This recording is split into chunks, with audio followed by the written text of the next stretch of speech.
Muy buenas tardes para todos. Bienvenidos a esta charla de hoy, 19 de junio de 2024, que la CIG, tradicionalmente tiene como presentaciones de sus miembros. Hoy nos acompaña Rocío Sánchez de El Real, quien es una asidua participante, miembro de la CIG. Pertenece en Bogotá a la Academia Colombiana de Genealogía. Actualmente es la presidente de la junta directiva de dicha entidad. ¿Qué les podemos contar sobre Rocío? Ella hizo una carrera maravillosa en el sector público, en el Banco de la República, que es el Banco Central acá en Colombia. Después de una muy exitosa carrera, allá los pensionan muy jóvenes, entonces Rocío salió muy joven, por eso sigue tan activa y tan vital en todos sus temas. Ella se dedicó también un poco al tema de la asesoría a las empresas, es consultora, fue en temas de proyectos durante muchos años. También estuvo en docencia académica y universitaria. Y bueno, hoy nos acompañará con una charla que seguramente va a ser de mucho interés para muchos de todos ustedes, que se ha titulado Los que llegaron, ¿quiénes eran? Entonces, Rocío, después de esta muy breve presentación y sin ánimo de alargar esto más, somos tu auditorio y muy bienvenidos todos.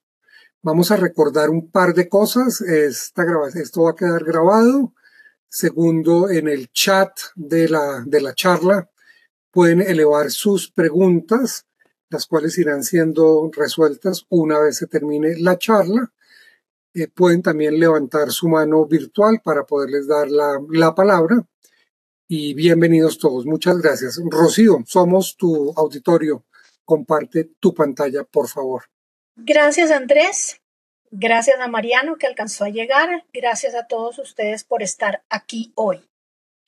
Voy a compartir la pantalla. Por favor, me avisan si la ven sin problema.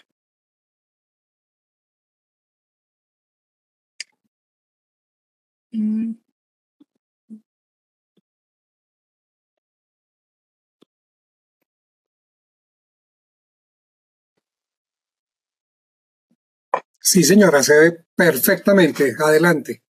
Muy bien, muchísimas gracias. Bueno, esta charla tiene este título que es un poco críptico, por eso le puse un subtítulo que dice Familias de Cartagena de Indias, porque es sobre esas familias que yo me hago estas preguntas. En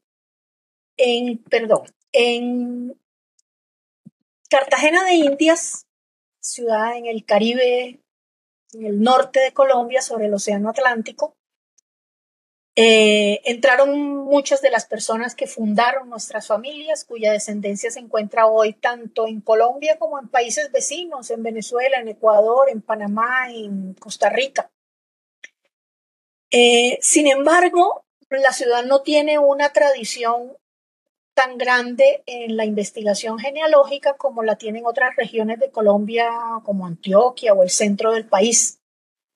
Todavía hoy consideramos una fuente fundamental en la investigación genealógica de las familias que ingresaron por Cartagena de Indias, esta publicación cuya carátula pongo aquí, un solo tomo, 500 y pico de páginas y 800 familias, más o menos. 800 familias quiere decir que hay unas que solo ocupan un párrafo y otras que ocupan varias páginas. Es una genealogía como la que se hace más frecuentemente, al menos en Colombia, es la genealogía de las descendencias de un tronco. Es decir, fulanito que llegó a Cartagena de Indias se casó con una persona de ahí y tuvo la siguiente descendencia y se desarrolla una descendencia hasta el momento en el que se hizo la publicación o hasta donde el autor tuviera información sobre los descendientes de esa persona. Pero a mí siempre me atacan estas preguntas como las del título de la charla. Bueno, pero esta persona, ¿quién era? ¿Por qué llegó acá? ¿A qué vino? ¿Cuándo llegó? ¿Cuál era su familia? ¿Por qué nunca regresó? ¿Qué circunstancias lo llevaron a tomar una decisión tan arriesgada y trascendental como era cruzar un océano, llegar a una tierra desconocida, abandonar todo lo que había sido su familia y su tierra, hacer una nueva vida y en la mayoría de los casos no regresar nunca a su tierra. Si bien de algunas de esas familias nosotros tenemos alguna información que ya está en esta publicación o en otras sueltas que se han hecho, la verdad es que no tenemos las fuentes de información de dónde salen esos datos. Este libro y casi ninguno de los que se publican en genealogía citan las fuentes de donde se saca la información, a pesar de que el autor seguramente las tuvo, pero en su momento no se publicaron, y entonces nosotros cuando leemos algo en un libro de estos, a mí personalmente siempre me ataca la duda y el escepticismo. ¿Esto será cierto? ¿De dónde habrá sacado esto? Y aprovechando que hoy día tenemos muchísimo más posibilidades de averiguar información, aprovechando que hoy tenemos archivos en línea, incluso desde acá, desde América, podemos hacer mucho más de lo que se hizo hace un siglo o 2 siglos.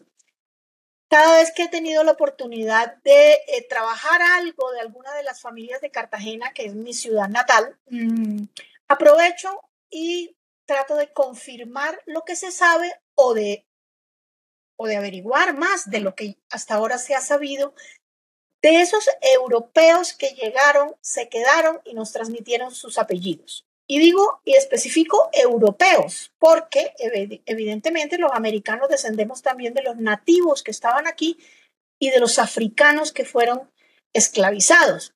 Pero esas dos líneas de ascendencia todavía siguen siendo muy difíciles y muy elusivas para investigar, no hay fuentes suficientes. Y por lo tanto tenemos que seguir rastreando estas familias que nos transmitieron sus apellidos europeos, principalmente hispanos, portugueses, franceses ocasionalmente, ingleses también, pero principalmente de la península ibérica. Hasta ahora yo he esculcado, digámoslo así, unas 25 familias. Aquí hoy solamente voy a hablar de 4. He escogido solo 4 casos. Ojalá alcancemos a verlos todos. Y lo que me interesa compartir es lo que encontré y dónde lo encontré. Sobre todo, por eso la presentación está llena de enlaces directos que pueden ustedes usar para comprobar la información y sobre todo para usarla si les, llegado el caso, les sirve también para alguna de sus investigaciones. He de decir que yo no he tenido éxito en todos los casos, es decir, en algunos casos he quedado exactamente igual a como estábamos al principio, no he averiguado más nada. En otras cosas he logrado confirmar o con algunas variaciones encontrar información de esos troncos fundadores de nuestras familias, y en otros casos lo que he encontrado es completamente distinto a lo que creíamos saber. De estos casos que traigo hoy, 3 son casos en donde encontré información y uno último en donde lo que encontré fue completamente distinto a lo que creíamos. Voy a empezar con Juan Bosa, de Gibraltar. Juan Bosa, según sabíamos, era de Gibraltar efectivamente, y sabíamos su filiación, era hijo de Lorenzo Bosa y de Josefa Gaza. Lorenzo Bosa era genovés y Josefa Gaza sí era de Gibraltar. Gracias a Family Search podemos tener la partida de bautismo o el registro original de bautismo de Juan Bosa. Creo que lo tengo aquí a continuación, o si no, aquí está, Juan Agustín Pedro Bosa, en la ciudad de Gibraltar. Nació en 1741, hijo legítimo de Lorenzo Bosa, vecino y natural de la ciudad de Pietra, en la Ribera, en Génova. Josefa Gaza, su madre, sí era natural de Gibraltar.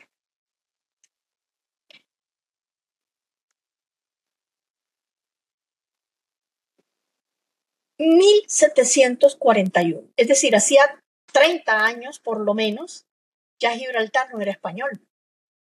Es decir, que Juan Bosa nació en un territorio que ya tenía 30 o más años de estar en poder de los ingleses. No conozco los detalles, digamos, de cuál era la nacionalidad de los que nacían en Gibraltar después de que fue tomada por los ingleses, pero en todo caso Juan Bossa vivió su vida como español, digamos, fiel a los reyes de Castilla. ¿Quiénes eran y su entorno familiar? Para ello, yo he consultado dos fuentes secundarias. Una es un blog, se llama The People of Gibraltar. El autor ordena por años las entradas, de manera que uno se puede ir directamente a aquellas que le interesan por los años, y una revista, digamos la revista en donde se publican los estudios históricos de Gibraltar, y finalmente los archivos nacionales de Gibraltar. Ahí están los enlaces. ¿Qué he encontrado? Que Lorenzo Bossa, que no había nacido en Gibraltar, debió llegar muy poquito tiempo después de que los ingleses tomaron esta península o esta roca, y su suegro, Juan Bautista Gaza, del que se habla en esta revista y en el blog, era en cambio también genovés, una persona establecida desde antes en Gibraltar y muy adinerado y con bastante influencia.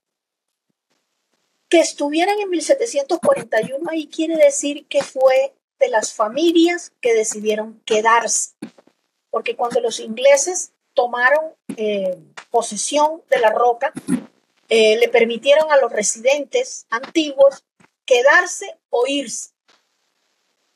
Aquellos que se fueron dejaron sus propiedades en manos de los ingleses, y estos ingleses distribuyeron las propiedades a modo de dádiva entre los nuevos habitantes ingleses que llegaron a Gibraltar y entre los que se quedaron, que eran tres grupos sociales fundamentalmente. O eran españoles, o se llamaban genoveses, o eran judíos, que podían ser también españoles o italianos o de otra nacionalidad. Pero esos tres grupos estaban tan bien identificados que la seguridad de la roca se manejaba a través de una cosa que ellos llamaban sargento español, sargento genovés o sargento judío. Mientras Juan Bautista Gaza, el abuelo materno de Juan Bossa, recibió 2 propiedades cedidas por los ingleses en premio a sus servicios y lealtad, es decir, lealtad a los nuevos propietarios del territorio. En cambio, su yerno Lorenzo Bossa no recibió ninguna, a pesar de que se postuló para 2 y que incluso vivía en una a la que le habían hecho mejoras que no le reconocieron. Entonces empieza uno a pensar ahí que Juan Bautista Gaza era un hombre poderoso, adinerado, con bastante influencia, mientras que su yerno era un comerciante, era un navegante, era un factor, era una persona, digamos, recién llegada al territorio que no le prestaba ningún servicio a los ingleses y por eso no recibió ninguna propiedad como premio a esa lealtad. Nuestro Juan Bossa, que ya nace en 1741, por alguna razón decidió ni seguir el oficio de su padre, ni seguir los negocios de su abuelo materno.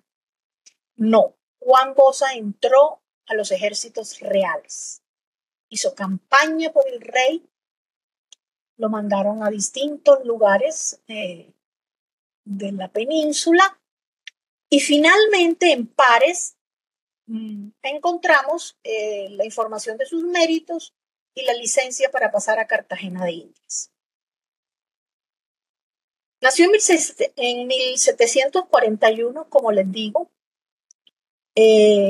Estas son, por ejemplo, los documentos que usted encuentra en el Archivo Nacional de Gibraltar. Lorenzo Bossa reclamó una causa en la esquina sureste de James Kingsley, que había comprado al general Hargrave en octubre de 1741 por $300. Bueno, no se lo otorgaron.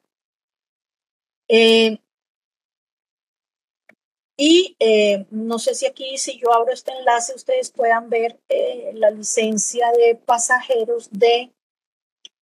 ¿Pueden ver lo que abrí?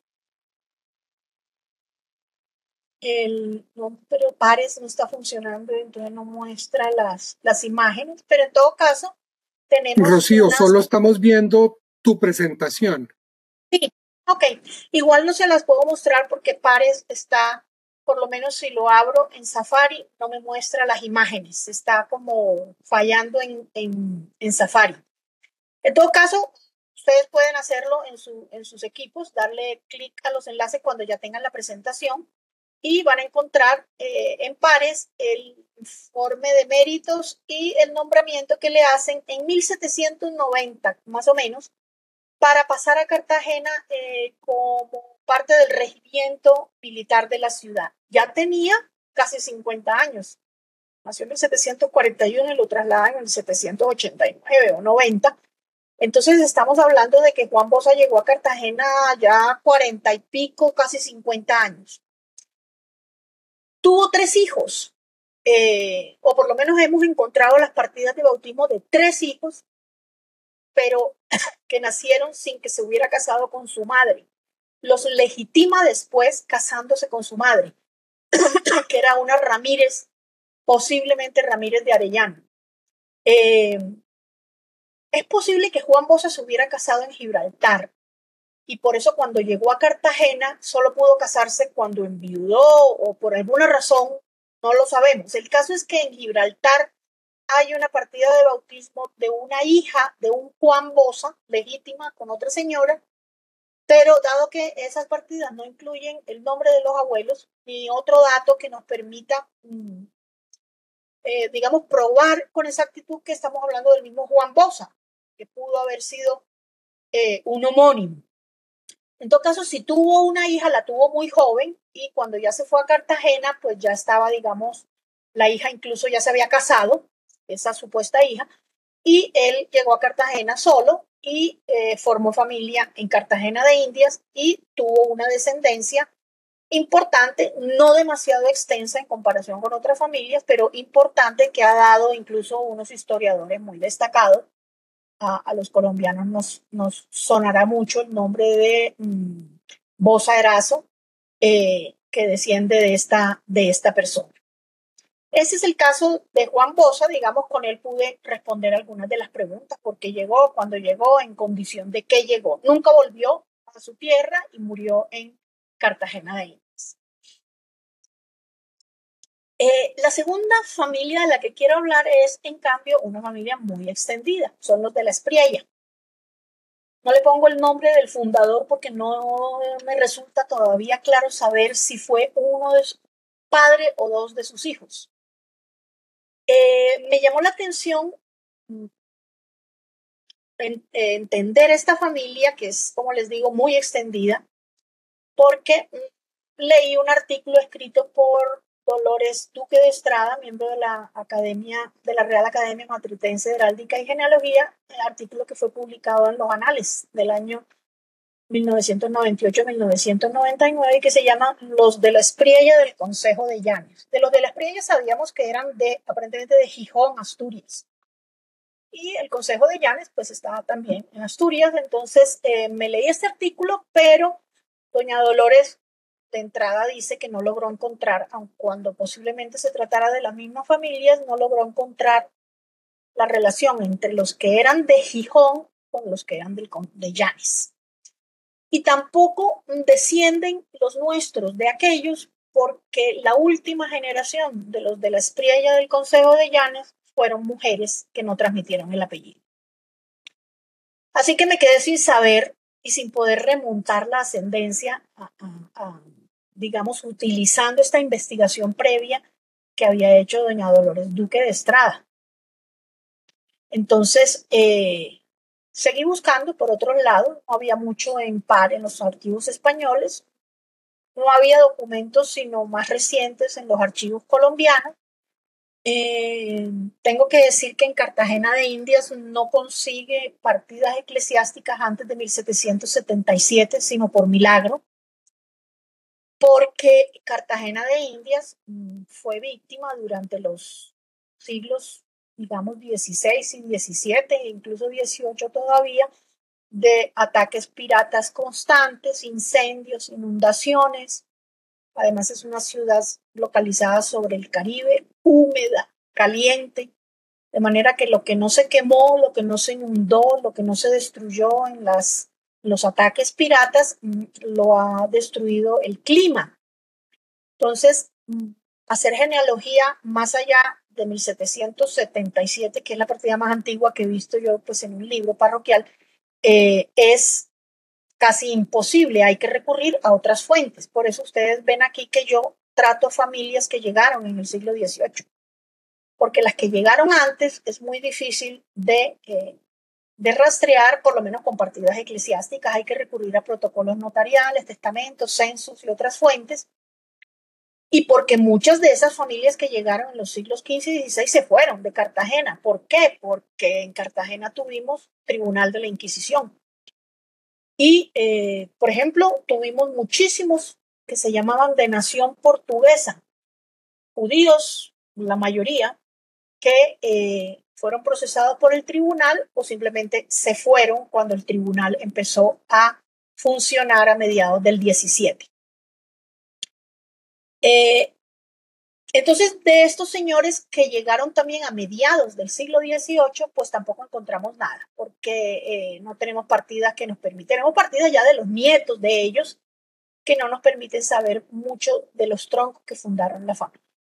Un buen día, no sé por qué, se me iluminó el bombillo y buscando en Family Search a don Manuel de la Espriella y Argüelles, que es posiblemente el fundador de la familia en Cartagena, se me olvidó o lo hice adrede, ya no me acuerdo, poner país. No puse Colombia, ni puse España, no puse país, sino abierta la solicitud. Y me llevé la sorpresa de que me aparecen unos de la Espriella y Argüelles en México, en la misma época, en una población de Guadalajara que se llama Teocaltiche.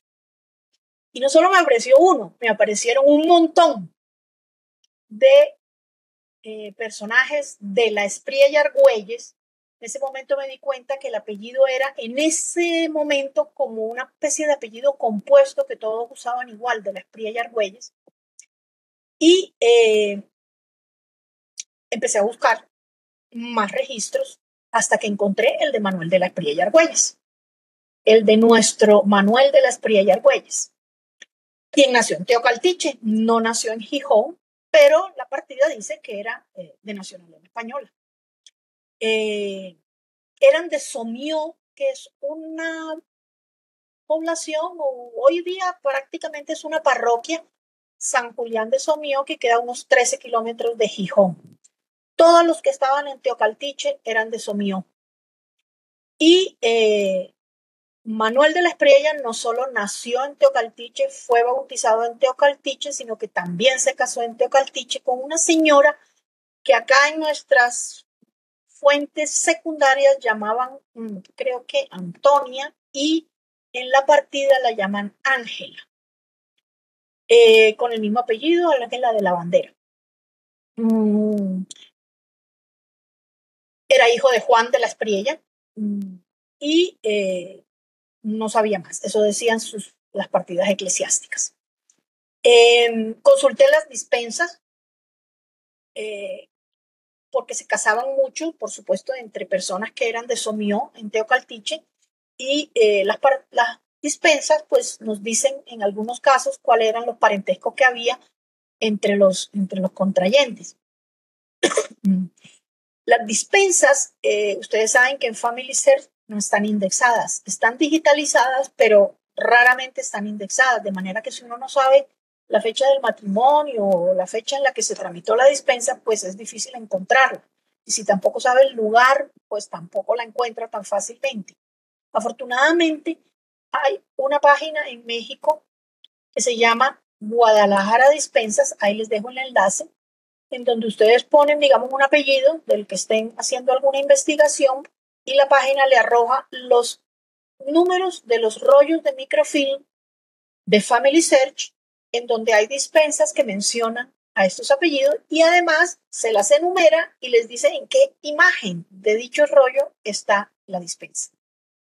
O sea que yo puse ahí Espriella y me salió un montón de resultados, escogí aquellos que se correspondieran con los años que me interesaba y fácilmente voy a Family Search, busco el rollo de microfilm y me voy directo al número de la imagen, que este índice maravilloso, que la verdad no sé quién lo hace, deben ser algunos voluntarios en México que hacen estos índices de dispensas de Guadalajara, y encontré algunas dispensas que me permitió emparentarlo con un tal Antonio de la Espriella y Argüelles, también en Teocaltiche, que usaba los mismos dos apellidos unidos, y por las fechas y las edades que tenían, calculé que el uno era sobrino, primo o algo del otro, pero no estaba seguro hasta que no me fui a comprobar en los registros de Somió, que no son parroquiales, o que sí son, pero son padrones.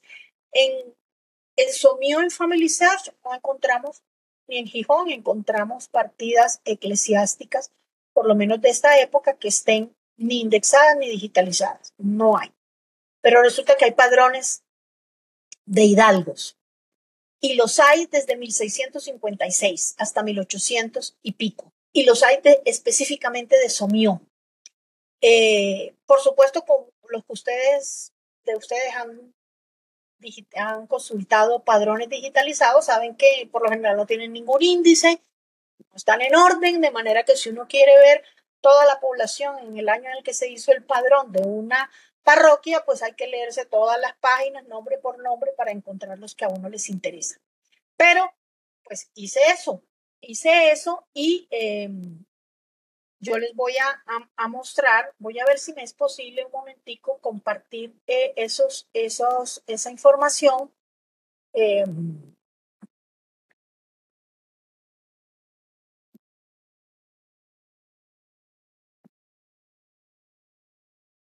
No se me pierdan, pero ahora no los encuentro, no encuentro la...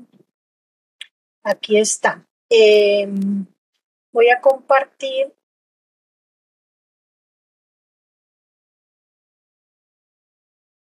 Voy a compartir no solo la presentación, sino estos enlaces, porque me parece importante verlos. Espérense un momento.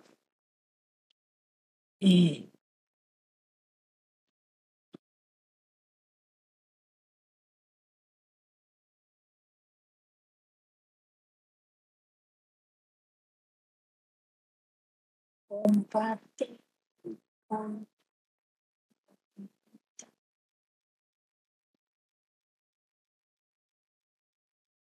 Esta ventana.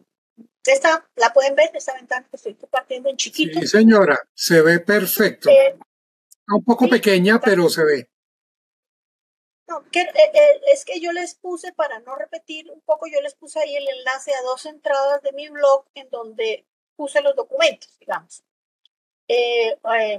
Aquí está, por ejemplo, el bautismo de José Manuel de la Espriella y Argüelles en Teocaltiche, 28 de junio del año de 1711 años. Bauticé solemnemente, hijo de Juan de la Espriella Argüelles, también utilizamos, y del lugar de Flores. Acá está el matrimonio de Manuel de la Espriella Argüelles y Ángela Álvarez de la Bandera.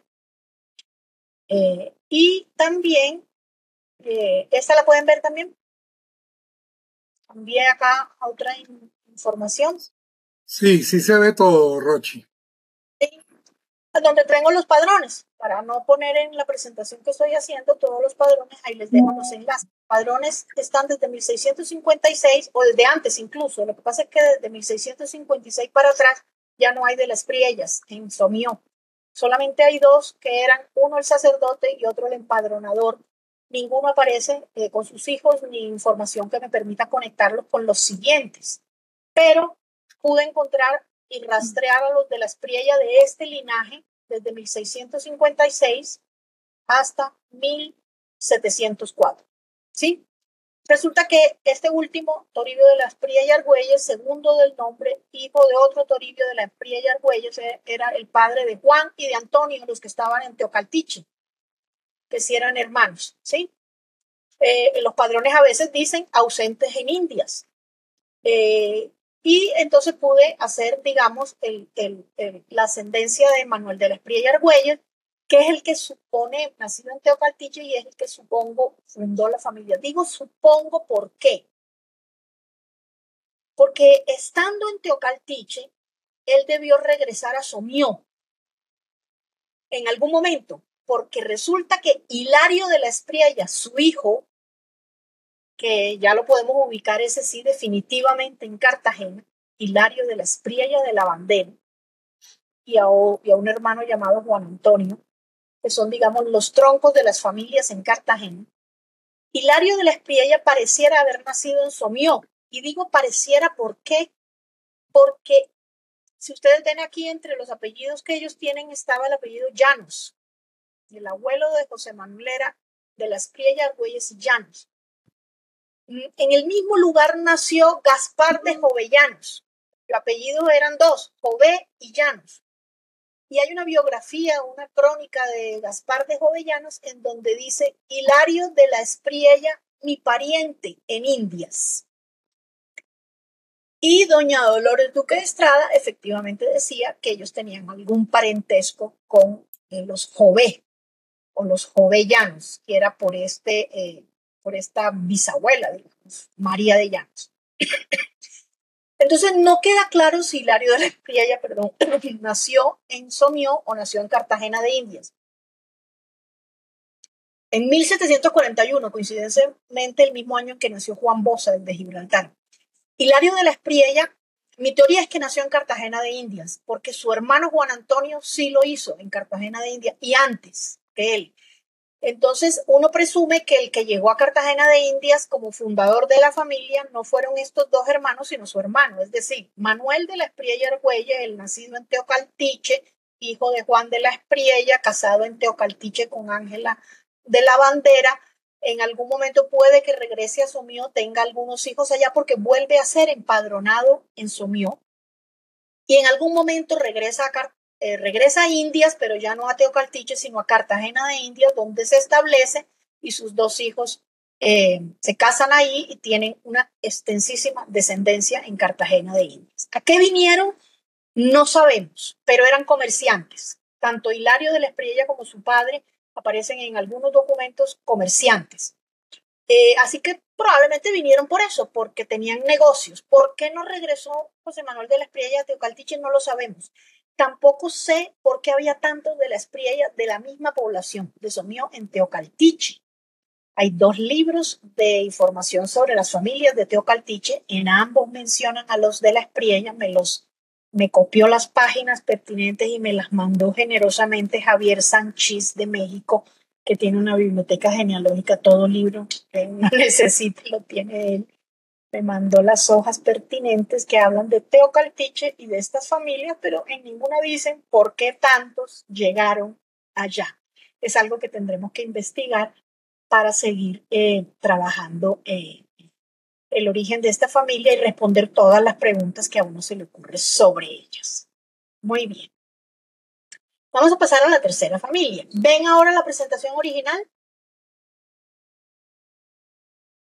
Seguimos viendo tu página de blog. Voy a compartir la página original y la página esta que estoy haciendo, y voy a compartir la página esta.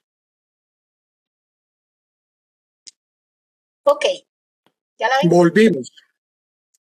Esta familia sí es mía. Las dos anteriores no tienen ningún parentesco conmigo, pero las dos últimas sí lo tendrán. Esta es mi familia materna, de la cual sabíamos, porque lo repiten todos los libros, que fue fundada por un señor llamado Juan del Real, que llegó a Cartagena de Indias, se casó con una criolla y tuvo un hijo varón, José María del Real, que resultó siendo de los que declaró la independencia Cartagena de Indias, de los conspiradores, mejor dicho, que declaró la independencia de la corona española en 1811. Y por lo tanto, en todos los libros que hablan de estos hechos, de la historia de Cartagena y de su independencia, pues lo mencionan tangencialmente y nos dan su filiación y el lugar de origen de sus padres. San Juan de Bayón. San Juan de Bayón es una feligresía. Hoy día prácticamente es una parroquia que queda en en Villa García de Arosa, en Galicia. En el cementerio hay un montón de gente con este apellido de Rial, gallego, pero no ninguno obedece pues al padre de Juan del Real, que se supone que se llamaba Pedro del Real o Pedro del Rial. Así que yo lo único que sabía durante años era que mi cuarto abuelo era hijo de Juan del Real y nieto de Pedro del Real, pero poco más.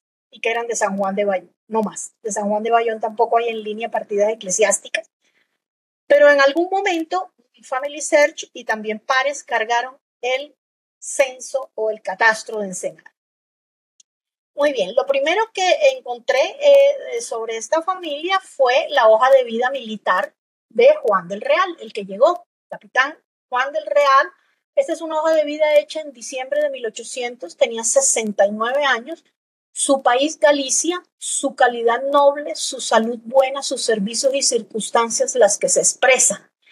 Empezó siendo cadete en agosto de 1756.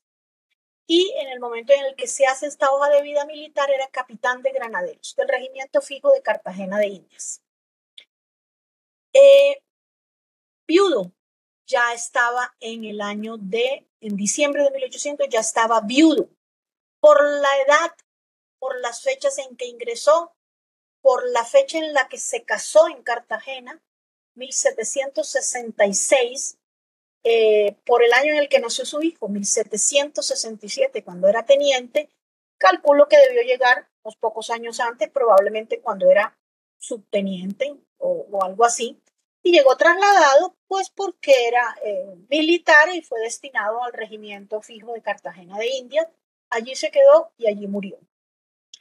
Pero de resto no sabíamos sino que era hijo de Pedro del Real y Rosa de la Cruz de la feligresía de San Juan de Bayón, así que como no hay registros parroquiales, en línea por lo menos, me tocó recurrir al catastro de Ensenada, que está digitalizado tanto por Pares como por Family Search.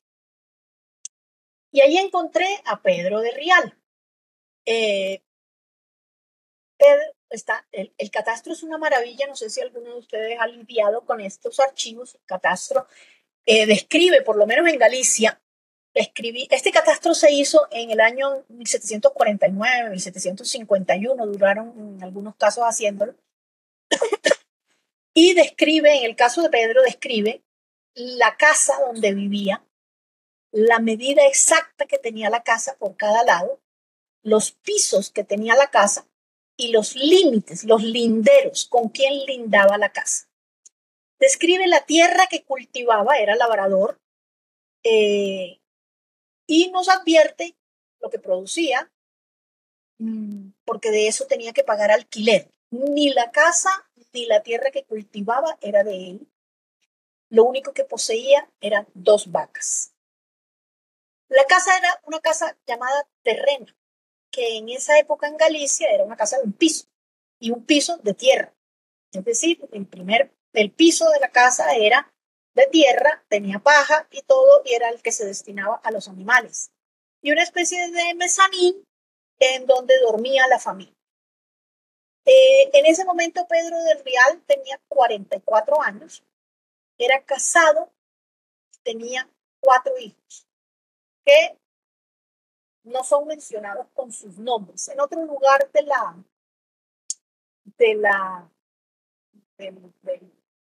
del catastro sí dice las edades, pero no dice los nombres. Y tampoco aparece su mujer. Se llamaba Rosa del Real. No sé si porque había muerto, aun cuando más exacto hubiera ser el catastro, si hubiera dicho viudo, pero dice casado, y tenía 4 hijos. Uno de esos hijos era Juan del Real. Y él, como les digo, no tenía ninguna propiedad, salvo 2 vacas. La casa, la tierra que cultivaba, en donde cultivaba fundamentalmente cereales y granos, era de propiedad de un señor de La Coruña al que él le tenía que pagar un alquiler en especie, en la misma producción de lo que cultivaba. La casa tenía unas medidas que nos permitían incluso saber de qué tamaño era, y no quedaba exactamente al pie de la feligresía o de la parroquia de San Juan de Bayón, sino unos 900 metros en un lugar que los diccionarios de Brasil llaman lugar. Es un pueblo, no es una villa, es un lugar, que en realidad es un cruce de caminos, 4 esquinas en donde hay hoy día algunos hórreos y unas casas. Este es Carvalho. Aquí estamos, mi esposo, mi hija y yo, fotografiados frente a una casa que tenía las medidas y digamos que la apariencia de lo que debió ser la casa de mi sexto abuelo. Por supuesto, esta no es, esta es una construcción probablemente ya del siglo XX en piedra. Pero mi yerno me dijo, tómense la foto ahí, que eso es lo más parecido que hay a la casa de don Pedro de Rial. Era prácticamente como una especie de hórreo. Y ellos dormían en maltillo, mientras abajo dormían los animales. Así que digamos que aquí he podido lograr saber cómo era la familia de Juan del Real, el que llegó a Cartagena, de qué vivían, aun cuando no he podido averiguar de quién era hijo, o de quién era hijo Pedro de Rial, porque como les digo, no he logrado encontrar partidas eclesiásticas en San Juan de Bayón. He ido un par de veces, pero siempre voy en Semana Santa o en alguna festividad que no me permite acceder, digamos, a los archivos. Hay una dirección que aquí dejo, que es el Archivo Histórico Diocesano de Santiago, donde parece que están todos estos documentos y que tiene ya algunas cosas en línea digitalizadas. He encontrado muchos protocolos de personas de este apellido, pero ninguno que mencione a Pedro de Rial, por lo tanto no he podido continuar averiguando cuál era, digamos, su ascendencia, de quién era hijo. Él nació por la edad que tenía en el catastro, él nació por 1703, 1705. La Galicia de esa época era una Galicia que la estaba pasando mal. Era una Galicia arruinada, con pocas posibilidades. Así que estas familias supuestamente hidalgas o de alguna baja nobleza no tenían opción para construir el futuro de sus hijos, sino hacer que uno de ellos entrara a la iglesia, al clero, otro entrara al ejército y otro se fuera a América para casarse con una criolla de una buena posición social y económica. Mi quinto abuelo hizo Muñona, hizo las 3. Se metió al ejército, se vino a Indias y se casó con una criolla que tenía una cierta posición económica y social en la Cartagena de Indias de 1766, que fue el año en el que se casó, porque a pesar de que toda su vida, como lo vieron en su hoja de vida militar, simplemente logró ascender en algunos cargos hasta capitán de granaderos, eso no le daba para morir como murió, rico, dueño de haciendas extensísimas que incluso hoy día son prácticamente un pueblo. Y que todas se perdieron para sus descendientes, entre otras cosas, porque ya en 1811 su propio hijo declaró la independencia. Y los ejércitos que asolaron lo que era la Nueva Granada después de 1819 acabaron pues con los hatos, con las haciendas y con las propiedades de algunos de esos territorios. Esta es la historia de mi cuarto abuelo. Era un gallego noble pero pobre, que llegó en condición de ejercer un cargo, un rango, un oficio militar. Pidió varios ascensos que no le concedieron. Cuando llegó a capitán, logró pedir 2 veces el ascenso a coronel y nunca se lo concedieron. De manera que ahí se quedó, ahí se retiró y murió hacia 1825. Y finalmente tenemos la cuarta familia, que es en la que lo que encontré es completamente distinto de lo que creíamos. También es familia por mi lado paterno. El apellido Porto es característico en Colombia de Cartagena de Indias. Prácticamente no encontramos a nadie que lleve este apellido que no tenga origen en Cartagena de Indias. Y es una familia relativamente extensa también y con una cierta participación en la vida social y económica de la ciudad. Si ustedes abren el libro de Cartagena de Indias, de las genealogías de Cartagena de Indias, encuentran este texto como inicio de el tronco familiar. El capitán de navío don Alberto de Porto, hijo de doña María de Gallardo. Error. El libro está lleno de errores, hay que decirlo. No era hijo de doña María de Gallardo, era el esposo de doña María de Gallardo. Nació en la ciudad de León el 14 de abril de 1772 y murió el 25 de marzo de 1802 trágicamente en el naufragio del vapor correo español Covadonga frente a la costa de Galera Zamba a 100 kilómetros de Cartagena. Esto se ha repetido con añadidos y algunas variaciones en cuanto libro ha publicado cualquier persona que tenga que vérselas con el apellido Porto en Cartagena. Por ejemplo, esto que está aquí a la derecha es lo que escribió un historiador celebradísimo en Colombia, pero celebradísimo y reputadísimo, que hizo una biografía de una persona de apellido Porto en algún momento y escribió esta maravilla. El capitán de navío don Alberto de Porto, hijo legítimo de José Pablo de Porto, oriundo de la ciudad de León, nació, repite la misma fecha, capital, De niño se trasladó con su padre a Lisboa, donde su progenitor desempeñó un cargo que le otorgó Carlos III. Cuando cumplió 12 años volvió a su patria e ingresó a la Universidad de Salamanca a estudiar náutica. Después ocupó una plaza de alférez en uno de los barcos de guerras. De su padre heredó el título de conde de Zurbarán. En 1794 celebró nupcias con la condesa de Abelarde, doña María de Gallardo. 2 años después, en 1796, lo ascendieron a comandante del buque de guerra Vigo, ya no se llama Covadonga, y en 1797 lo trasladaron a Cartagena de Indias con el encargo de hacerse al mando militar de uno de los galones anclados en la bahía de Cartagena. Vaya, esto lo repetimos todos los Porto en Cartagena durante años. Así que yo un día dije, bueno, pongamos orden aquí y empecemos a verificar cada cosa. Aquí a la izquierda tienen todo lo que han dicho, capitán de navío. Pues debe haber alguna hoja de vida militar o debe haber algún registro, alguna licencia de pasajeros, alguna cosa debe haber. No encontré absolutamente nada. Natural de León, pues miremos a ver los registros de nacimiento de León. Aquí como no está especificado muy bien si era de León capital, si era de alguna población de la provincia de León, pues no sabemos, no encontré nada. Es más, no encontré ni una sola familia que se apellidara Porto, que es un apellido toponímico que si es español es gallego, pero bueno, también podría haber nacido cualquier Porto ya en el siglo XVIII en León o en cualquier otro lugar de la península. Que murió en un naufragio, ahorita vamos a ver, que era capitán del vapor correo español o de un buque de guerra llamado Vigo o de un Covadonga, que su padre tuvo un cargo en Lisboa, que estudió náutica en Salamanca. Para no volver a dejar de compartir y volver a compartir, yo les quiero invitar a que le den clic a este enlace.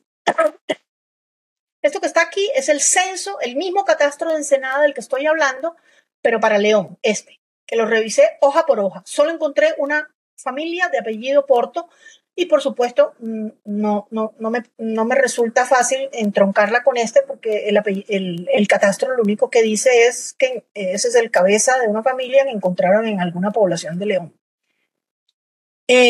No han existido nunca los títulos de conde de Zurbarán ni de Abelarde.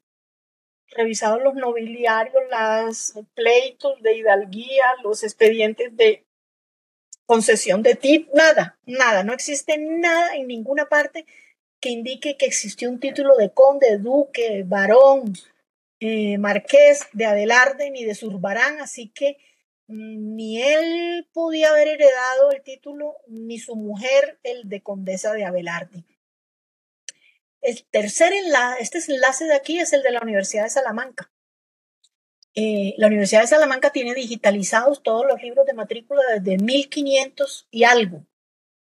Entonces uno puede saber cómo es que está matriculado este señor en la Escuela de Náutica de Salamanca, así que revisé todos los años en los que pudo haber estado matriculado y no encontré ni rastro de nadie que estuviera matriculado con este nombre de Alberto Porto, ni con el apellido. Y la verdad es que después de que reflexioné un poco e investigué un poco más, me di cuenta que nunca pudo haber estudiado náutica en Salamanca, porque en Salamanca no hubo escuela de náutica jamás, por la poderosa razón de que eso no tiene mar. Las escuelas de náutica en esa época estaban en el Ferrol, en Barcelona y en Cádiz, y para de contar. Que fue alférez, no encontré absolutamente ni siquiera una fuente secundaria que lo llamara alférez. Por supuesto, no encontré nada de ninguna nave llamada Covadonga que hubiera naufragado frente a las costas de Cartagena. Sí hubo un galeón llamado Nuestra Señora de Covadonga que naufragó, efectivamente, si mi memoria no me falla, frente a las costas del Perú. Pero ni su capitán ni ninguno de los que murieron en dicho naufragio responde al nombre de Porto.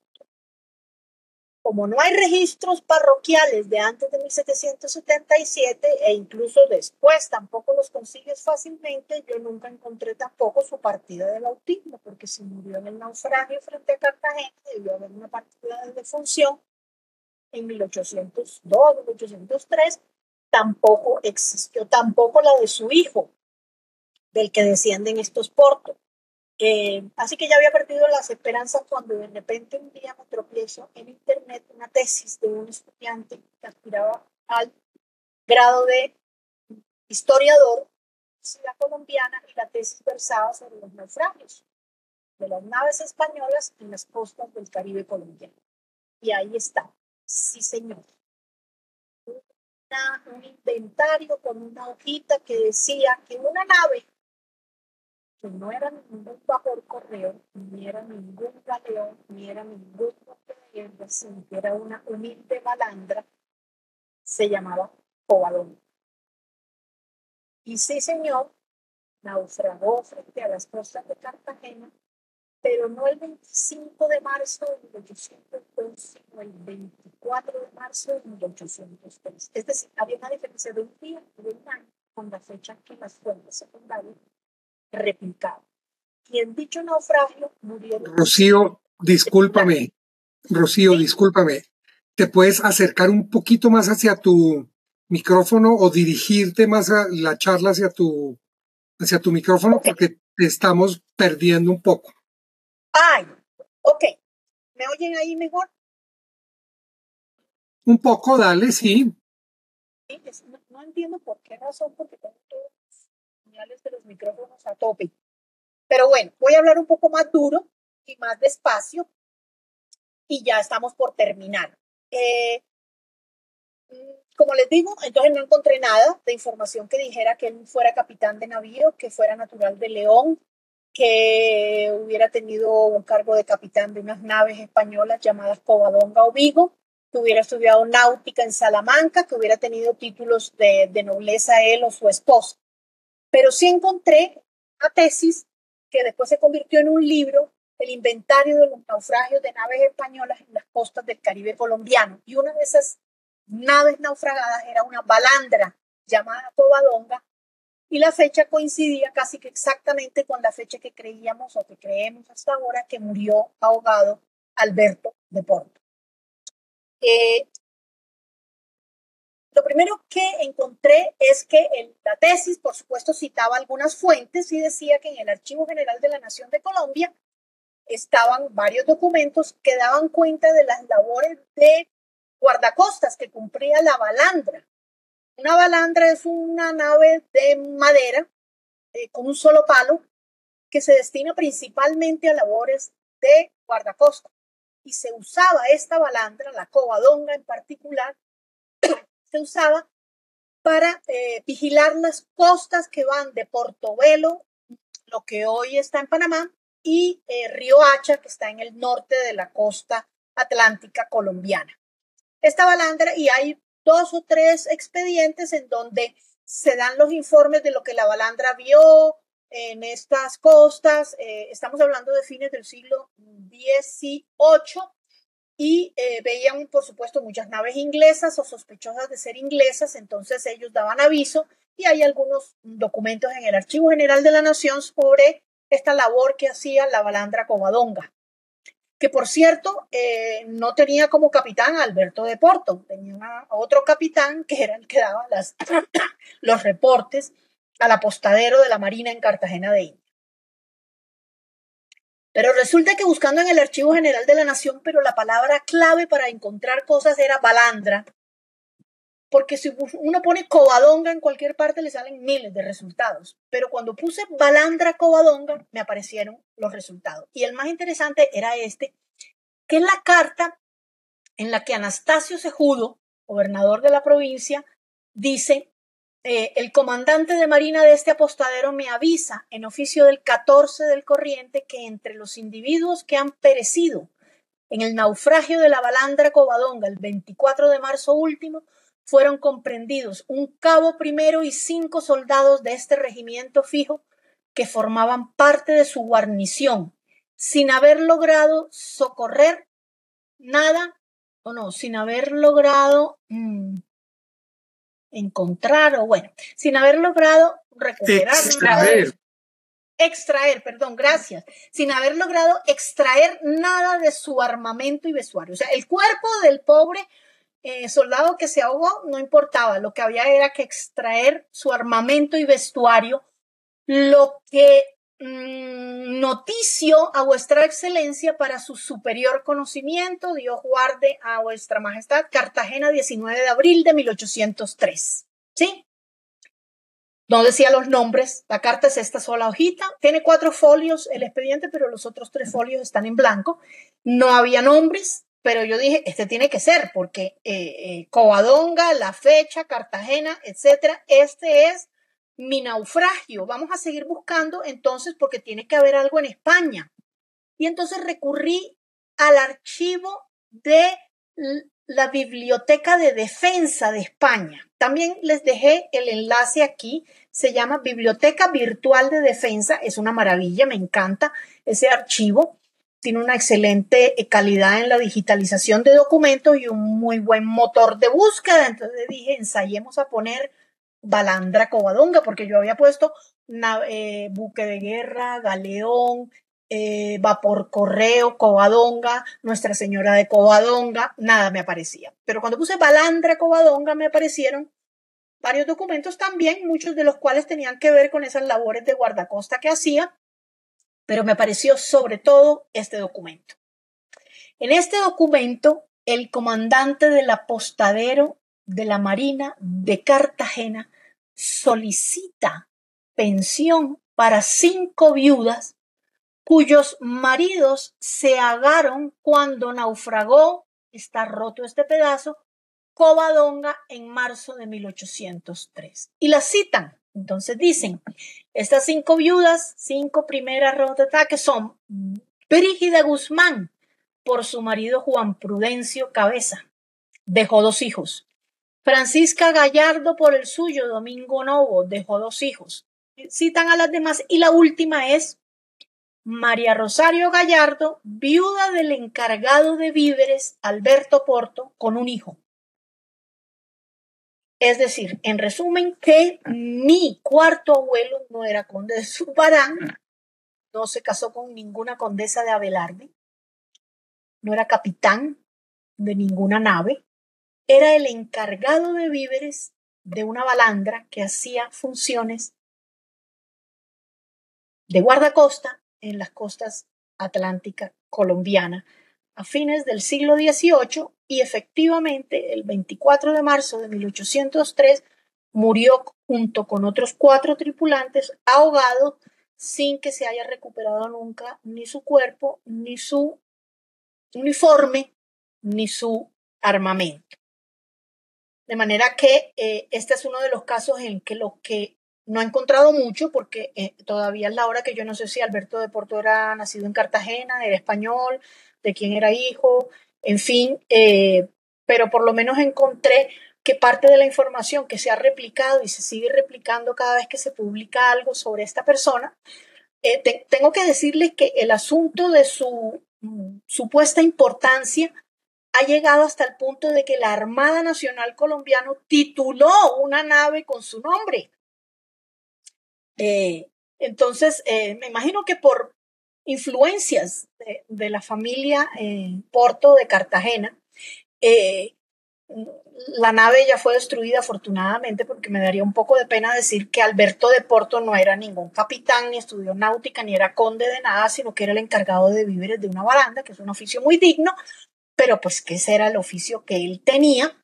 Y solo tuvo un hijo, porque murió de unos 30 años aproximadamente, dejó solo un hijo que tenía 5 años más o menos cuando él falleció, y del que viene pues toda la descendencia que está desarrollada en el libro que cité al principio y que en cualquier página de internet encontramos. Es una descendencia bastante extensa que ya está, digamos, repartida por toda Colombia. Y este es el último y cuarto caso que traía para hoy. Me despido con don Alberto de Porto. Este era el uniforme que usaban los soldados del regimiento fijo de Cartagena con labores de mar en esa época. Y así debe estar con su uniforme, los huesos en el fondo del mar Caribe. Muchísimas gracias por su atención. Rocío, muchas gracias. Muy bueno. Ha sido una tarde maravillosa, con una información también maravillosa. Yo creo que con esto empieza a tomar fuerza esta idea que tenemos a nivel mundial, ya de dejar de seguir, de perseguir imaginarios inexistentes y de más bien empezar a darle mucha fe, mucha credibilidad y acercarnos muy bien a todo lo que tiene que ver con la sustentación de una, digamos, genealogía estudiada, considerada y que tenga una serie de elementos que permitan una, digamos, duda razonable respecto a la realidad o la invención de las mismas. Te agradecemos enormemente, Rocío. Mira, vamos a darle a la palabra a las personas, para lo cual les vamos a pedir ya sea que levanten su mano virtual o que por favor hagan las preguntas a través del chat. Entonces pues les pedimos el gran favor, para lo cual te pido, Iván, si tienes alguna pregunta al respecto. Mientras te voy a pedir, Rochi, que prendas tu cámara porque no te vemos, y en la grabación yo la veo. Yo la veo. Yo la he tenido prendida todo el tiempo. Ok, perfecto. Ya. Perfecto. También por favor, la veo muy bien. por favor, con moción de orden, levantamos la mano virtual o hacemos las preguntas, porque como esto queda grabado, para que no se nos vuelva un desorden terrible. Listo, no, yo ya te veo, Rochi, muchas gracias. Entonces, Iván, te cedo la palabra. Cuéntanos si hay personas que tengan alguna pregunta, alguna inquietud o algo. Si me ven ahora, porque le cambié la vista de la cámara a una que se llama vista del escritorio. No sé si la ven todavía. No la ven todavía. Hay 3 formas de ver la cámara: cámara vista del escritorio y cámara, que es la que siempre pongo y es en la que me están viendo algunos, pero no todos. Y yo también me veo entre las Yo no te veo. cuadritas. Ah, ¿ya no me ves? Ahora sí. Ahora sí. Ahora sí. Ahora sí. Qué raro. Iván. Sí. Bueno, tenemos... Por orden de llegada han llegado 2 preguntas al chat primero y después ha levantado la mano María Gómez. Si os parece bien, leo primero las preguntas del chat, donde Isabel Moyo pregunta si le pueden reiterar para buscar un film con el número de imagen, porque no lo pudo escuchar bien. Ok, Isabel, en este caso es solamente del caso de las dispensas de Guadalajara en México. La página se llama Guadalajara Dispensas, el enlace lo dejo en la presentación. Cuando tú entras a la página, que es una página manejada seguramente por algunos voluntarios que indexan dispensas, a partir de las imágenes que ya están en Family Search, pones en la casilla de búsqueda el apellido que te interesa buscar y ellos te muestran ese apellido en cuántas dispensas aparecen dónde está la dispensa, en qué rollo de microfilm y en qué imagen aparece la dispensa. Repito, se llama Guadalajara Dispensas. No solamente indexan el nombre de los contrayentes, sino el nombre de los testigos. O sea que puede que aparezca el apellido que buscas en alguna dispensa porque es un testigo o es una persona que está mencionada en la dispensa. En el caso mío, yo puse la palabra Espriella cuando estaba buscando a esta familia y me salieron un montón de dispensas. No todas correspondían al periodo de tiempo que me interesaba, escogí las que quería, me iba al rollo de microfilm en Family Search, que tú sabes que en Family Search puedes ingresar buscando registros, lugares, autores o poner el número del rollo de microfilm y irte directamente a la imagen que esta página web te dice que es donde comienza la dispensa que habla sobre esas personas que tú estás buscando. Es bastante sencillo. El único problema que tiene la página es que está llena como de propaganda, de publicidad, porque me imagino que se patrocinan con publicidad. Y la casilla de búsqueda es chiquitica, aparece abajo a la derecha, pero ahí está, y ahí pones el apellido que buscas y te aparecen los rollos de microfilm, que pueden ser en varios rollos de microfilm donde el apellido es mencionado, número de rollo y número de imagen a partir de la cual comienza la dispensa. Vale, pues yo creo que con esto la respuesta de la duda queda resuelta. Después pregunta Miquel si miró en los archivos de Portugal. Sí, debo confesar que yo aprendí a manejar los archivos de Torre de Otombo un poco tarde y me cuesta muchísimo trabajo pues entender el idioma, entender la letra y además entender la lengua, así que no he podido encontrar nada. Uno pone el nombre de Alberto Porto y no sale nada. Uno pone el apellido solo y pues le salen un montón, porque como es un apellido toponímico que también existe en Portugal y en Italia, por cierto, también, pues eso sale un montón de resultados y la verdad es que la manera que tengo de filtrarla no es muy útil y no he podido encontrar nada útil, nada específico de Alberto Porto, nada específico de su supuesto padre llamado José Pablo de Porto y nada que me permita pues confirmar alguna información sobre la familia. Vale. Tiene la palabra ahora María Gómez Sosa. Ok, gracias. Primero felicitar a la señora Rocío, me encantó la presentación. Yo soy nueva en estos lares de aprender en genealogía y veo que estoy bien encaminada porque estoy aprendiendo desde el principio cómo se hacen bien las cosas.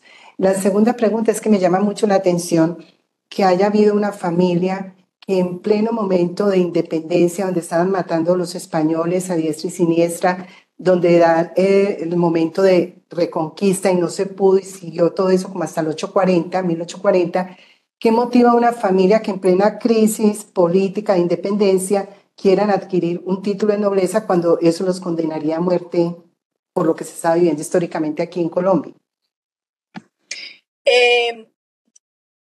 En ese momento, en la independencia, no había como mucho interés en eso. Es más, en los primeros registros eclesiásticos posteriores a la independencia dejaron de llamar, en Colombia al menos, a las personas con don, doña, y los empezaron a llamar ciudadano. La moda duró muy poquito y después volvieron al don y al señor. Pero este caso en el que hablo, en el que sobre Alberto de Porto se dice en las fuentes que hoy tenemos y que fueron escritas mucho después, que los llaman condes, en realidad yo creo que es más un interés muy posterior de las familias ya contemporáneas, ¿sí? Mi teoría personal, pero es una hipótesis y además tiene que ver con algunos que son parientes míos, es que una rama de la familia Porto logró destacarse en Cartagena, fueron almirantes de la Armada, fueron unas personas muy importantes con bastante dinero y yo creo que a alguno de ellos se le ocurrió darle lustre a una familia que era una familia normal, digamos, era una familia blanca y de origen cartagenero, pero que no tenía mayores cosas de las que presumir, por lo menos en comparación con otras. Según dicen algunas de las personas que descienden de estas personas, en realidad uno de ellos estuvo viviendo en España, uno que alcanzó el cargo de almirante, el título de almirante en la Armada, estuvo destacado en España un par de años y dicen que él contrató a alguien allá para que le averiguara el origen de la familia Porto y se trajo un documento mecanografiado como de unas 60 páginas que debió haberle entregado la persona que él contrató y no sé por qué razón incluyó tantas patrañas, voy a usar la misma palabra que usó Mariano en su libro recién publicado. Es una patraña que no sé por qué se dio, la verdad, desconozco las razones por qué se dio, pero obedecen un poco al interés de todas las personas a ser mejores de lo que parecen, a parecer que tienen más o que son más importantes de lo que realmente son. Y entonces, en una ciudad donde sí tuvimos, porque en Cartagena de Indias sí tuvimos familias cuyo origen se remonta a unos individuos que tenían bastante, digamos, reputación y acciones destacadas y títulos nobiliarios, o concedidos en Indias o heredados, o si no heredados, por lo menos eran hijos segundones de algún noble español titulado, pues yo creo que existen y todavía creo que existen en nuestra sociedad muchas personas que quieren decir que descienden del Cid Campeador o de Simón Bolívar, o yo qué sé. Entonces, hace por lo menos unos 60 años empezó a circular esta información y tengo incluso fotocopia del documento que presuntamente escribió el investigador que en España contrató un miembro de esta familia hace 60 o 70 años y que le entregó pues esta sarta de disparates, porque en realidad atinó en algunas cosas. Y por eso yo digo que cuando sean falsedades uno se las tiene que leer porque a veces le meten algo de verdad, pero hay que comprobar cada una de esas palabras. De esta solo resultó cierto que murió en un naufragio y que la nave en la que murió se llamaba Covadonga, no más. Gracias. Perfecto, pues estoy revisando y de momento no tenemos más preguntas. Si alguien tiene alguna, puede abrir directa. Andrés, Mariano, tenéis los dos, los dos a la vez. Primero uno y luego el otro. Perdón, creo que he sido yo el que le he levantado. No, pues darte las gracias, Rocío, por esta charla. Y bueno, me has dejado un poco intrigado, ¿no? Con este Porto, esos títulos que bueno, yo he mirado a ver si habían existido. Efectivamente, no consta en el archivo del Ministerio de Justicia que hayan existido. Bueno, también ese cargo, ¿no? De capitán de navío, cuando, bueno, al final pues resulta que parece que no lo era.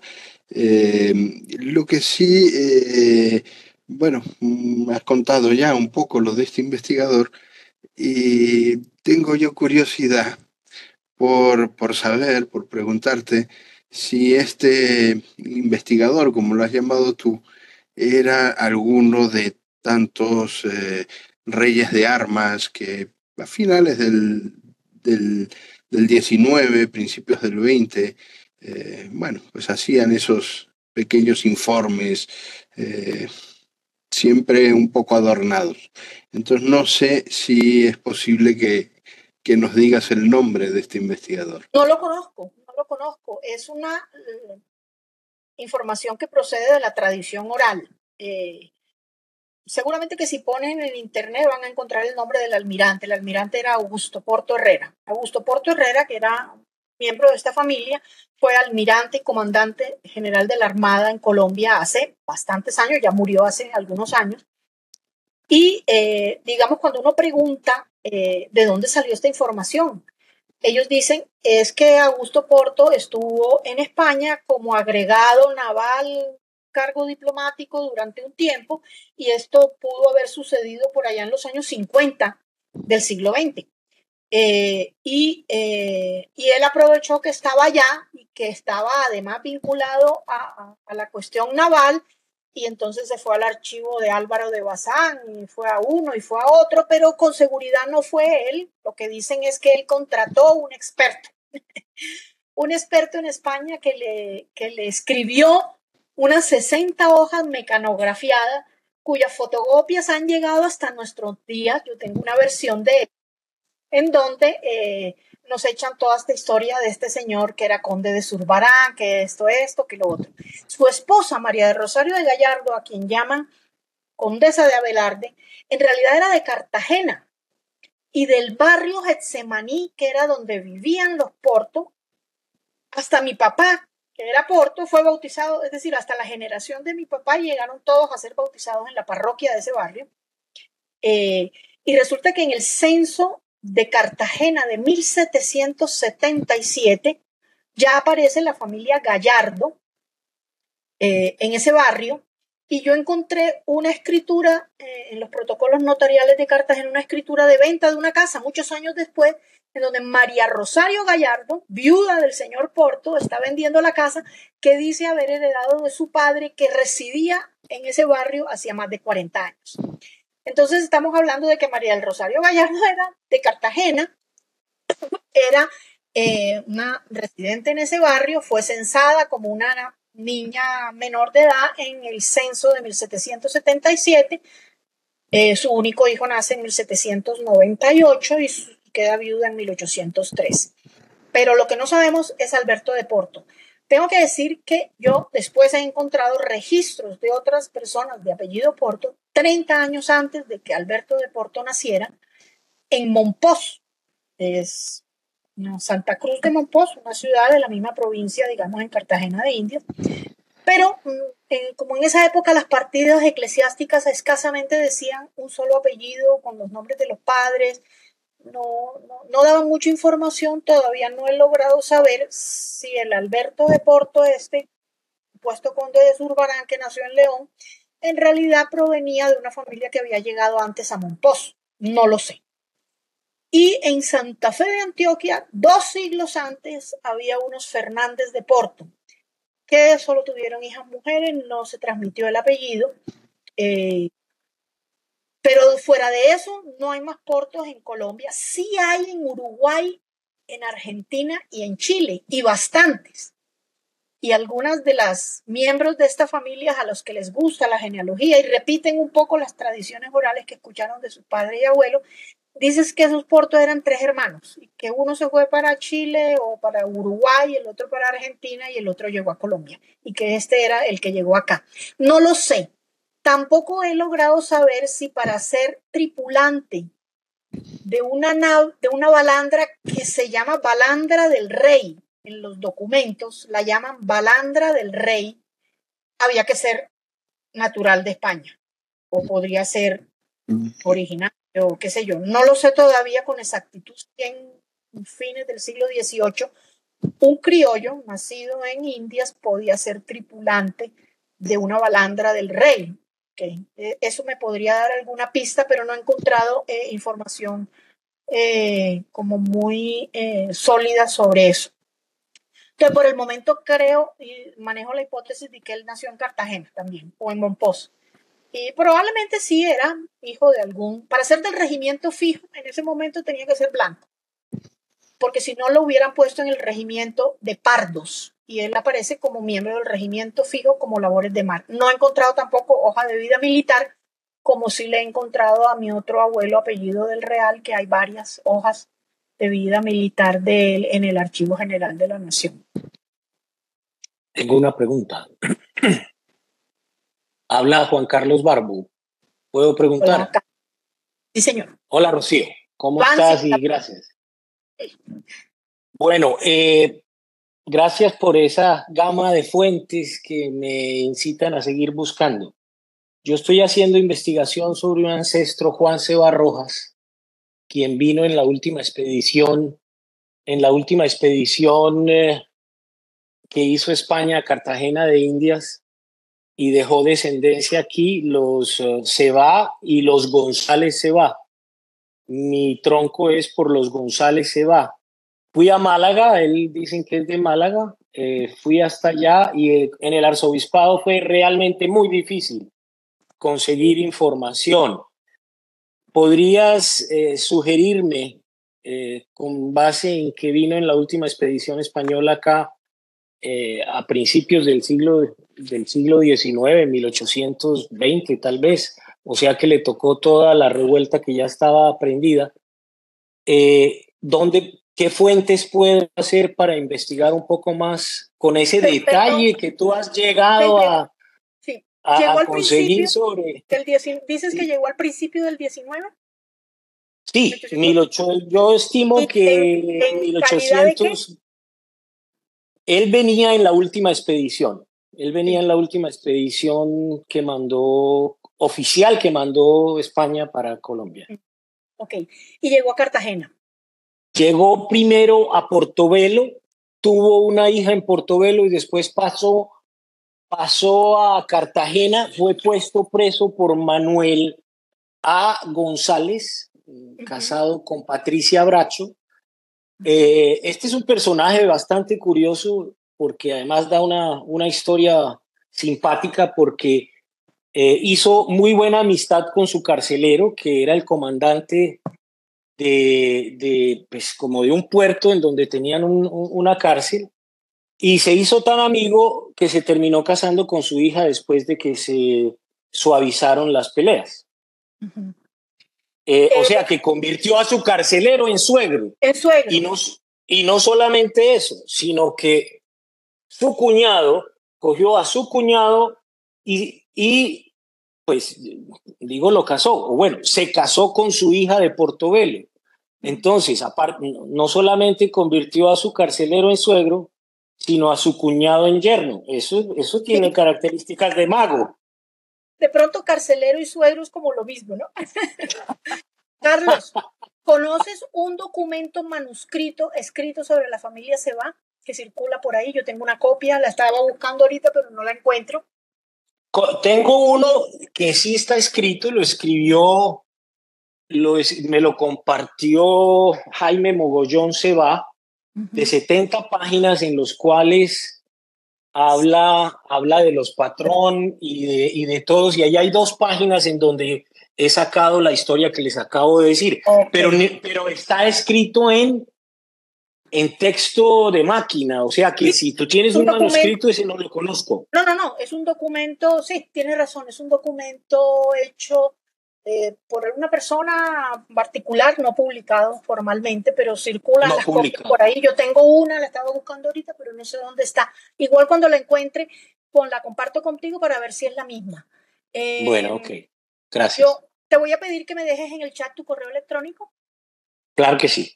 Y entonces te voy a escribir y pues con mucho gusto te colaboro. Yo creo que habría que buscar en el Archivo Virtual de Defensa, en el Archivo General de la Nación, hojas de vida militar de él, en el Archivo de Indias, por supuesto. Todo digital porque nos toca a la distancia hasta que no vayamos por allá a dedicarnos a eso para ver qué encontramos, claro. Y okay. Pues a través del correo compartimos alguna cosa o la recomendación de algunas fuentes que yo haya usado en el pasado y que me hayan funcionado para ver dónde encontramos información del señor Cebá. Entonces escríbeme tu correo, ya lo vi, perfecto. Lo voy a copiar de una vez para que no se me pierda y mañana te escribo el primer mensaje si te parece. ¿No se te oye, Carlos? Eso, listo. Listo, perfecto. Sí, listo, ya ahí te puso el chat, en el chat te puso ya su correo electrónico. Sí. Bueno, muy bien. Después de esta magnífica presentación, entonces seguimos con los micrófonos abiertos por si tienen alguna duda, pregunta, si quieren hacer alguna participación. Mela tiene la mano levantada, sí. Sí, yo quería hacer una pregunta. Bueno, primero felicitar a Rocío porque muy clarita su exposición, no hay ni vuelta que darle. todo excelente, pero lo que me llama la atención es que no la puedo ver y por ahí mencionaron de que había que mover algo para que se vea. No sé si a mí me ven, pero yo tengo un montón de... Hola, Mela. No, Hola. unos me pueden ver y otros no. Yo me puedo ver a mí en una de las ventanitas que me sale de la pantalla y ya revisé, la cámara está activada, otros no me pueden ver, entonces presumimos que los que no me pueden ver es porque tienen alguna configuración que no les permite ver. No sé. De nuestra máquina. Sí, de su equipo. Yo no la veo, a Rocío, otros sí, a Mela, a vos te veo, no sé, es raro. Es raro. Nunca había pasado. He tratado de ver qué puede ser la razón por la cual no me vean, pero la verdad es que no sé por qué no me ven. Porque con el dedo mueve hacia la izquierda la pantalla. Me lo estás diciendo a mí. Empiezan a salir las otras personas. Sí, también es que en la pantalla le salen a uno unas poquitas Solo 4 cámaras. A mí depende del tamaño de la ventana, le salen a uno 4 o 6 personas y tiene que mover uno las flechitas para bajar, subir o ir a la izquierda o a la derecha para ver a los demás. Eso sí, lo que pasa es que dice el nombre de la persona, dice no verificado y entonces yo creo que algo tiene que ver con eso de no verificado, que es primera vez que me pasa. No, eso no verificado me aparecen muchos que los veo. Yo no veía a Rocío hace un momento y ahora he reducido el número de pantallitas que veo y ahora sí la veo. Mira. Arriba en diseño, al lado, a la izquierda, hay como una lupita. Sí. Y ahí, si lo mueves, pones más pantallas o menos pantallas. Antes no la veía, ahora sí la veo. Mira tú. Mariano, ¿me permite hacer un comentario? Sí, claro. Es desde Tenerife. Entonces, felicitar a doña Rocío y hacer una pequeña aclaración. Aquí en las Canarias, cuando se añade, se vende una casa, si es de una zona plana, tenga azotea o tejado, se llama casa terrera. No es que tenga el suelo de tierras, el suelo suele ser de losa o madera, salvo que sea una cueva o algo, pero casa terrera es una casa edificada con suelo o sea, con techo o con azotea. Y hoy en día se usa esa palabra y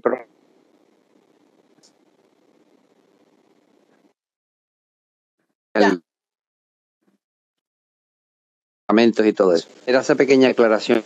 Ay, te agradezco. Muchísimas gracias. Te agradezco muchísimo. Gracias. Yo, para entender las dimensiones de la casa, que también las medidas no son las medidas, digamos, del sistema métrico actual, las medidas que se usaban en Galicia en el siglo XVIII eran distintas. Me tocó conseguir un libro que me tradujera todos esos términos y tradujera las medidas, a qué equivalía esas medidas que salen en el catastro, que no son las del sistema métrico pues, que usamos nosotros. Pero entonces, y también en alguna parte encontré que esa definición de la casa era una casa de un solo piso, normalmente en Galicia en esa época, con un piso de tierra. Puede ser que fuera en la época, y sobre todo casas de labradores, no casas, digamos, más urbanas. Pero te agradezco la anotación para revisar bien. Vale. Magnífico, muchas gracias. Dale, Iván. No, iba a decir simplemente que de momento no tenemos más preguntas. Si alguien se anima, alguna duda de último momento. Y si no, pues todo tuyo, Andrés. Muchas gracias, Iván. No, nuevamente agradecerte mucho, Rocío, una presentación, reitero, maravillosa, nos ayuda mucho a ir entendiendo cómo es que debemos ir haciendo uso de los archivos, de no creer todo lo que la gente escribe en todas partes, porque no todo es una realidad. Y esa búsqueda pues nos tiene que llevar a esto, a ir esclareciendo paulatinamente y poco a poco, sobre todo para ir desmitificando, ¿cierto?, algunas dificultades que se presentan con información que por transmisiones o por, digamos, malas fuentes o etcétera, tienden a distorsionar estos ámbitos desde la historia. Mientras tanto, quisiera pues irle contando sobre todo a nuestros socios, recordarles que el próximo 26 tendremos reunión de socios, para lo cual los esperamos absolutamente a todos nuestros asociados para que nos reunamos. Recuerden que ese es un espacio que está creado para los socios, donde tratamos temas, digamos, propios de la CIGE, lo que nos gustaría ver, lo que nos gustaría iniciar, etcétera, etcétera, etcétera. No sé, Mariano, si tú tengas algún otro comentario que quieras hacer.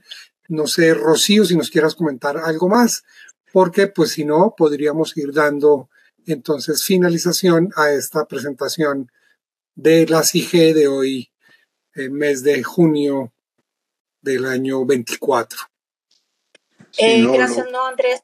No tengo más sino que agradecerle su audiencia y a la CIGE por abrirnos estos espacios. Yo simplemente, Andrés, comentarles, pues bueno, la reunión de socios es exclusiva para los miembros de la CIGE. Con eso acabaremos el mes de junio, pero en julio, el día 3, tendremos nuestra habitual tertulia, ¿no? Esto que fue el inicio de estas reuniones. El día 17 tendremos una charla de José Américo Prieto Noel, la historia de la familia Victoria contada por sus descendientes, y el 24 de julio tendremos otra de Enrique Yarza Rovira, del Uruguay, Una tormenta en un vaso de agua, 2 historias de vida y la inesperada solución de un enigma genealógico en el Montevideo fundacional. Así que, bueno, en el mes de julio aún tendremos unas cuantas jornadas de genealogía. Veo que María Gómez Sosa quiere decir algo. Sí, es que a mí me llegaban por correo las invitaciones a la charla y de pronto no me volvieron a llegar. Ya hablé y hoy, pues la de hoy me llegó. Para esa del 3 de julio, uno que no es genealogista puede participar, pues. Sí, la del 3 de julio es nuestra tertulia que está abierta a todo el mundo. ¿Y hay algún documento previo a leer como fue la vez anterior de Tapete de Bayú o cómo funciona? No, la tertulia, pues es como siempre, elegimos un tema que confieso que aún no está elegido. Ah, ok. Y sobre ese tema, pues todos podemos, en fin, comentar y conversar, pues como si estuviéramos en el salón de alguno de la casa de alguno de nosotros. Es una reunión genealógica entre amigos. Busco la página y ahí debe aparecer cuando escojan el tema. Sí, bueno, vale. Ya pondremos el cartel con el tema y te llegará la invitación. Igual que la de hoy. Vale, gracias. Magnífico. Ok. Bueno, entonces los dejamos. Bueno, Analía, tienes la mano arriba, por favor. No, solamente cortito que no la felicité a Rocío y que estoy de acuerdo con lo que decías, que lo maravilloso de la charla fue todos los recursos que usaste para investigar, que fue como una clase de investigación, además. Así que muy buena. Gracias. Magnífico, listo. Gracias, Analía, claro que sí, yo me uno a tus palabras. Bueno, no siendo más, entonces los dejamos con un abrazo fuerte a todos, los esperamos en la próxima tertulia. Querida Marianelli, yo te haré llegar directamente la invitación, no te afanes. Rocío, te dejamos con un abrazo fuerte y a todos los esperamos en una próxima oportunidad. Mariano y a todos, una muy feliz tarde y muchas gracias por la asistencia a todos ustedes. Feliz tarde. Vale, que chao, chao. Bien. Gracias a todos. Felicidades. Hasta luego a todos. Luego. Ok, vale, chao.